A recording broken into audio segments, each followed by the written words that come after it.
नमस्कार, आप देख रहे हैं जनतंत्र टीवी का डिजिटल प्लेटफॉर्म। आपके साथ मैं हूं निदा अहमद। आज हम बात करने वाले हैं यहाँ पर INDIA गठबंधन की जो अहम बैठक होने जा रही है, क्योंकि आपको बता दें कि जिस तरीके से विधानसभा चुनाव जो 5 राज्यों में हुए उसमें एकजुटता का मैसेज विपक्ष की तरफ से देने की कोशिश की गई थी कि INDIA गठबंधन जो है एक साथ है, लेकिन हमने देखा कि राज्यों में कैसे वो बटे हुए नजर आए।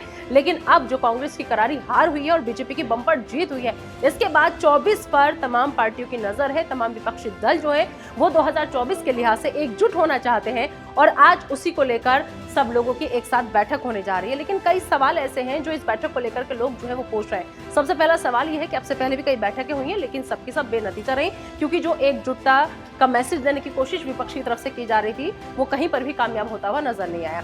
दूसरा ये कि जैसे कहा जा रहा था हम सब एक है, लेकिन हर कोई अलग अलग होता हुआ नजर आया। उसमें चाहे आप अखिलेश यादव की बात कर लीजिए, आप उसमें चाहे कमलनाथ का जिक्र कर लीजिए, आप उसमें चाहे ममता बनर्जी का जिक्र कर लीजिए, या फिर अगर नीतीश कुमार जिनको पूरा जिम्मा इसका सौंपा गया था INDIA गठबंधन को एक साथ लेकर के चलने का, तो ऐसे में जो सवाल है वो कई अहम हो जाते हैं। जैसे जो लोग हैं वो ये ही सबसे पहले जानना चाहते हैं कि आप लोग जिस तरीके से आज मिल रहे हैं एक साथ एक छत के नीचे, क्या दिल भी आप सबके मिल पाएंगे?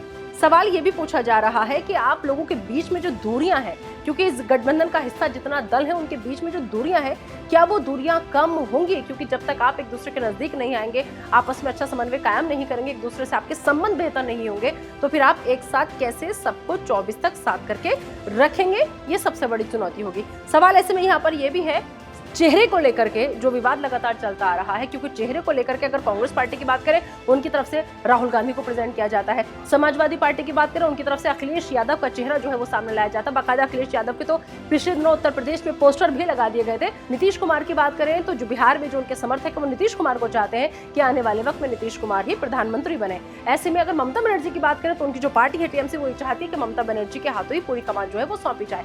अब सवाल यह है किसी एक चेहरे पर सहमति बनेगी या फिर जो एक चेहरा फाइनल होगा क्या उस पर सब राजी होंगे भी या नहीं होंगे, ये भी देखना होगा। थोड़ा इंतजार हमें और करना होगा। लेकिन सबसे बड़े सवाल जो सीटों के फॉर्मूलों को लेकर के पैच जो फंस रहा है, क्या 400 सीटों वाला फॉर्मूला जो है वो तय होगा या फिर सीट शेयरिंग को लेकर के, सीट बंटवारे को लेकर के जो भी फॉर्मूला आएगा, क्या उस पर तमाम जो दल हैं वो सहमति जता पाएंगे, खासतौर पर उत्तर प्रदेश में, क्योंकि अखिलेश यादव लगातार ज्यादा सीटों पर चुनाव लड़ने की ताल हमेशा से ठोकते रहे हैं। ऐसे में कांग्रेस पार्टी के इस फॉर्मूले पर तैयार होगी तो सीटों का फॉर्मूला तय होगा या नहीं होगा, ये भी देखना होगा। और सबसे बड़ी बात जो है वो ये कि क्या आज की इस बैठक में अपने जो ईगो है सबके अलग अलग, उसको दूर कर पाएंगे ये तमाम विपक्षी दल? तो इस खबर पर लगातार जनतंत्र की नजर बनी हुई है। आज की इस INDIA की बैठक को लेकर आप सब क्या सोचते हैं? कमेंट बॉक्स में हमें कमेंट जरूर कीजिएगा।